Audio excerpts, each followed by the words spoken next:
नमस्कार साथियों, मैं डॉक्टर मुकेश गर्ग। जरा सोचिए में आपका हार्दिक स्वागत है।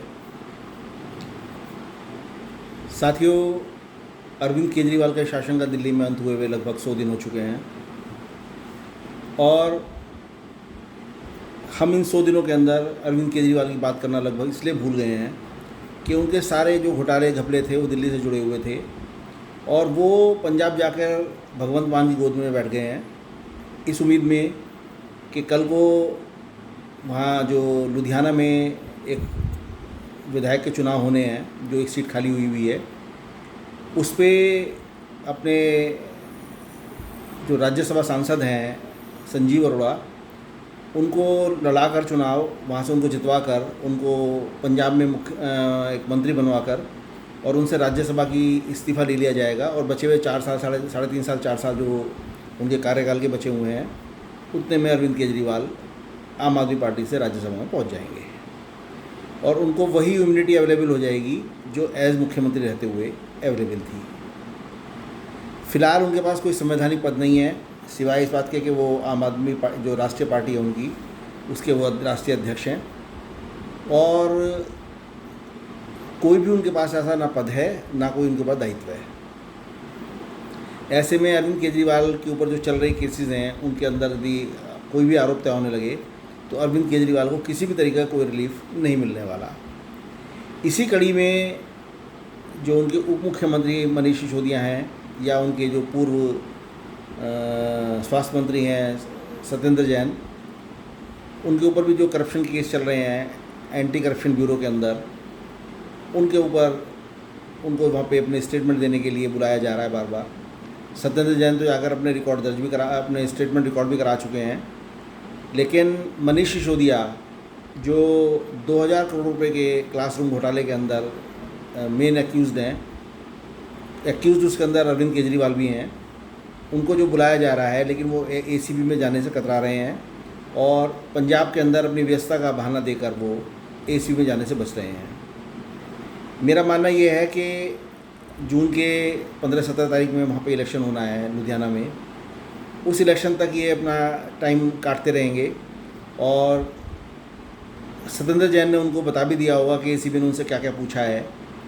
किस ग्राउंड पे पूछताछ हुई है। उससे डर भी रहे होंगे वो, क्योंकि इसके अंदर इतने बड़े घोटाले के अंदर एक बार फिर से मनीष सिसोदिया का जेल जाना तय है और मनीष सिसोदिया की गवाही के ऊपर ही अरविंद केजरीवाल का भविष्य भी लटका हुआ है। साथियों, कुल मिलाकर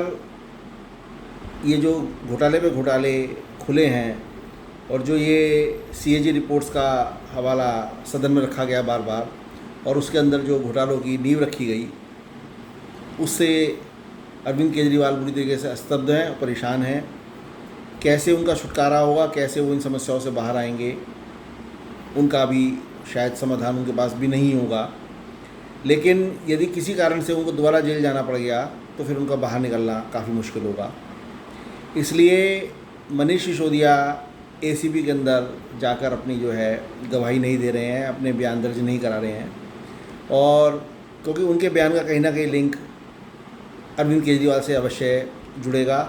और जुड़ते ही अरविंद केजरीवाल को जो है परेशानी होनी तय है। साथियों, कहावत पुरानी ये है कि मनुष्य जैसे कर्म करता है वो सारे कर्म का परिणाम उसके सामने उसी तरीके से आ जाता है और शायद ऐसा होना तय है कि आम आदमी पार्टी जितनी तेज़ी से आगे बढ़ी थी, मात्र 11 साल के अंदर उसने आसमान छू लिया था, उसका पतन तो मैं नहीं कहूँगा अभी, लेकिन उसको दिक्कतें उस तरीके से आनी है और डाउनफॉल भी उसको उस तरीके से झेलना पड़ेगा। अरविंद केजरीवाल जो ईमानदारी के रथ पर चढ़कर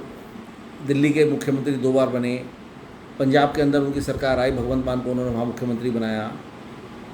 ये चीज़ें आंखें खोलने के लिए काफ़ी थी जनता का। लेकिन जिस तरीके से उन ईमानदारी को छोड़कर उन्होंने नए नए रास्तों से घोटाले घपले किए, वो अपने आप में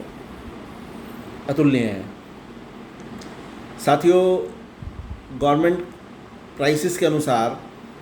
एक क्लासरूम बनाने का खर्चा 5 लाख रुपए आता है और अरविंद केजरीवाल ने वही क्लासरूम 25-25 लाख में बनाए हैं और ऐसे लगभग 12,000 क्लासरूम बनाए गए हैं। 12,000 क्लासरूम पे 20 लाख रुपए पर क्लासरूम के हिसाब से कितना बड़ा फर्जी एक्सपेंडिचर किया गया, ये एक भ्रष्टाचार का आधार बना हुआ है।